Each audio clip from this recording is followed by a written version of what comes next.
Ayaw masipag rugby po sa ating lahat. So sir, kasi masipag dito sa YouTube, kahit hindi ka gaanong nag-upload ng content video, kikita ka pa rin. Gaya po sa akin masipag oh.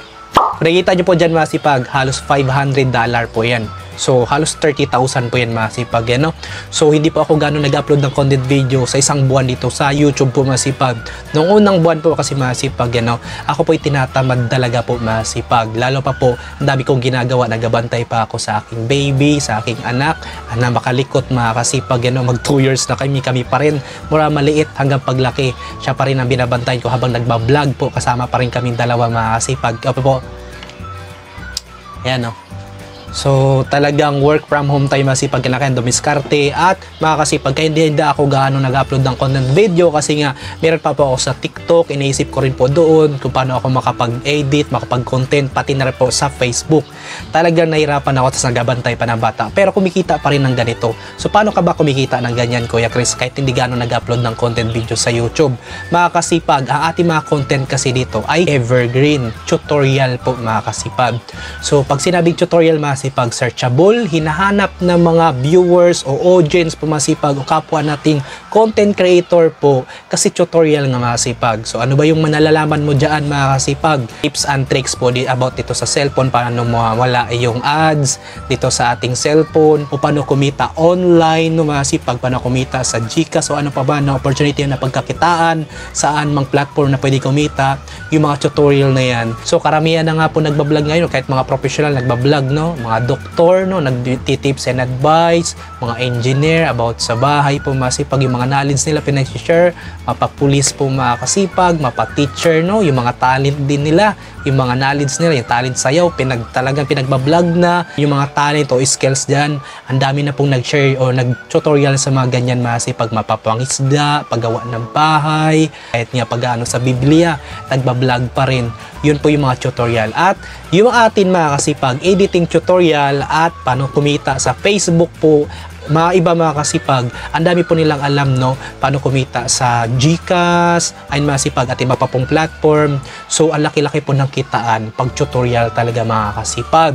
So pero pag once na dito sa entertainment o sa vlog mga kasipag, you know, mas maliit yung rate niya na bigayan dyan mga kasipag. Kung nakita nyo po dito mga kasipag, yung content type po mga kasipag, yung rate na malaking bigayan po mga kasipag, pag once na ang niche mo po ay about sa finance o technology o kahit tutorial mga kasipag, you know, ito po ay malaki po ang bigayan yung rate ng CPM o RPM niya po masipag, yung revenue per mile po o cost per mile po masipag.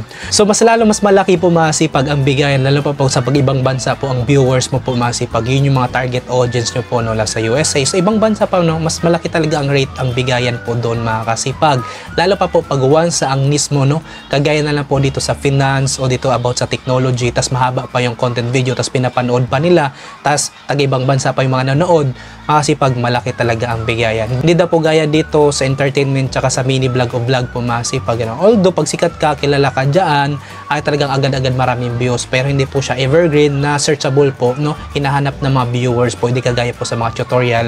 Kahit 2 years o 3 years na ito, halos 5 years pa nga.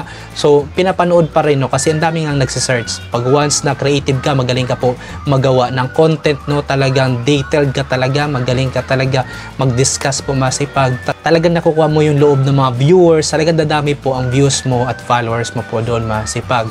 Dahil sa sobrang galing mo, tas creative pa, ininance mo pa yung content video sa pag-edit dito sa YouTube, makakasipag, ang dami pong hahanga at manonood sa'yo. I-recommend ka pa po ng mga kakilala nila. So yan masipag. So ganito po ako mag-vlog mga kasipag. Ayan po. Ayan po. Nagabantay ng bata po masipag. So wait lang mga kasipag. Ayan. Ano yun? Ano yun? Load lang ikaw dyan. Ay, Teddy. Ano yung Teddy daw niya? So, ganito ako mag-vlog mga kasipag, you know, halos mag 2 years. 2 years na kami ng baby ko, kung sino po yung nakasubaybay sa aking pagbablog mga kasipag. Mula nung buwan pa lang yan siya, nasa likuran ko talaga yan siya, nagbabantay ako habang nagbablog nasa likuran ko. Dati kasi, di naman siya tumatayo, di siya lumalapit sa akin kasi months pa lang, no, umiiyak lang, pinapadodo ko. Ngayon kasi, malikot, nagtatakbo-takbo, tas nanggugulo sa pagbablog ko. Nahirapan din po ako mga kasipag, pero kailangan ko kasi talagang bantayan din yung baby ko kasi pag ibang tao din po nagabantay niya naman si pag baka masampal sa likod niya, sa kulit, kasi baka makurot pa, no, kawawa naman. At para makasave din po kami sa bayarin kasi mahal na rin po yung buwanan po nagabantay ng bata, no. So wala pa po kami sapat na pangbayad po masipag. Talagang sacrifice talaga mga kasipag. Yan yung sasabihin ko sa inyo kung ako nga kinaya ko, no. So nagabantay ako ng baby at ganito ako mag-vlog, wala akong ganong equipment. So magulo talaga, walang talagang maayos, no, na talagang privacy. Kung kayo nga ay meron kayong mga room dyan na may pang privacy sa pagpa-vlog at meron pa kayong equipment, kaya nyo yan masipag. Ako nga, kinaya ko, kayo pa kaya na mas magaling kayo, mas pro kayo sa akin, no? Mas matali at madiskarte kayo kaysa akin. So yan po yung masishare ko sa inyo mga sipag, no? Pagdating po dito sa tutorial dito kay YouTube, kahit hindi ka po nag-upload ng gaano, so talagang kikita ka pa rin talaga kasi evergreen po kasi yung mga content video talaga. Pag once sa tutorial, hinahanap pa rin po ng mga viewers, sinasuggest po ni YouTube yung mga related na hinahanap po ng mga viewers, yung mga pinapanood po nila, tinutulungan, lalo pa po pag once na tayo po ay natulungan din ni algorithm. So bira lang po itong tutorial sa algorithm po masipag, ano? Pero magbilang anghel, pag once na million views masipag, malaki po talaga ang rate dito sa YouTube po masipag, million views.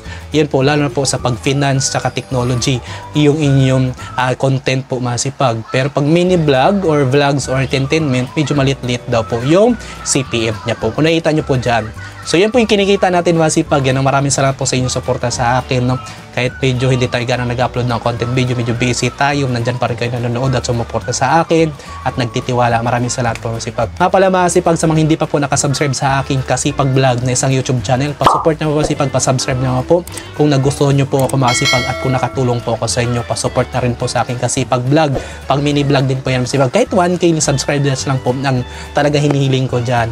So wala po gaang views talaga pag mini vlog mga kasipag. Nakita nyo po, napakarami ko na po in-upload na content video dyan na mini vlog pero wala ganong views mga kasipag. Ang tagal talaga. Kaya ang ma-advise ko talaga sa pagko-content kung magsisimula ka dito sa YouTube mga kasipag, yung mga skills mo, yung mga tips and advice, tutorial talaga, o paano kumita online, no, mga kasipag, paano kumita sa Gcash o ano pa ba na opportunity na pagkakitaan, saan mang platform na pwede kumita, yung mga tutorial na yan, doon ka muna magpo-focus talaga kung gusto mo makagain agad-agad ng subscribers, tsaka sa views po na watch hours dito kay YouTube o million views po masipag. Gaya na lang po masipag, trending po ang Facebook, pwede nyo po yan, no? Gayahin nyo rin po sa amin yung pinagagawa namin para gusto nyo po agad-agad ma-monetize, magkaroon ng subscribers. Ang dami na pong lumapit sa akin yan. Kuya Chris, pwede ka bang gayahin yung mga content mo? Kasi masipag, kinakailangan maging matalino ka talaga dito. Kung saan po yung viral ngayon na gusto ng mga tao, yun po yung i-tutorial mo po masipag. Gaya na po na Facebook Reels, dito po sa TikTok, yung mga kitaan dyan. At iba pa po, no, masipag, kahit sa YouTube, kahit sa Gcash, yung paano kikita, no, online, o mayroong mga opportunity na kikitaan ka dito. So, share nyo po yan masipag. Iwasan nyo muna yung mini vlog. Tingnan nyo sa akin, mini vlog. Wala talaga nga nanonood. Hindi naman tayo kagaya sa kanila na sikat, kilala. Yung mga artista o yung mga sikat na talaga na mga content creator o vlogger. So, yan lang po masipag, you know, pasupport sa ating YouTube channel po, masipag na Kasipag Vlog po.